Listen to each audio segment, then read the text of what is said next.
کی قسم جو نرم نرم چلتی ہیں پھر زور پکڑ کر جھکڑ ہو جاتی ہیں اور بادلوں کو ابھار کر اٹھا لاتی ہیں، پھر ان کو پھاڑ کر جدا جدا کر دیتی ہیں۔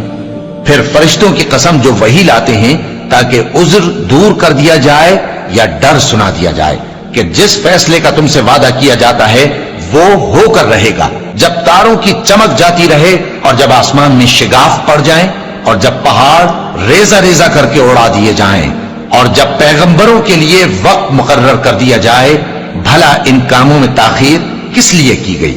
فیصلے کے دن کے لیے، اور تمہیں کیا خبر کہ فیصلے کا دن کیا ہے؟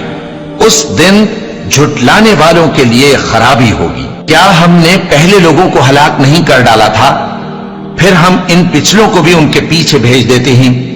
ہم گناہگاروں کے ساتھ ایسا ہی کیا کرتے ہیں۔ اس دن جھٹلانے والوں کی خرابی ہوگی۔ کیا ہم نے تم کو حقیر پانی سے نہیں پیدا کیا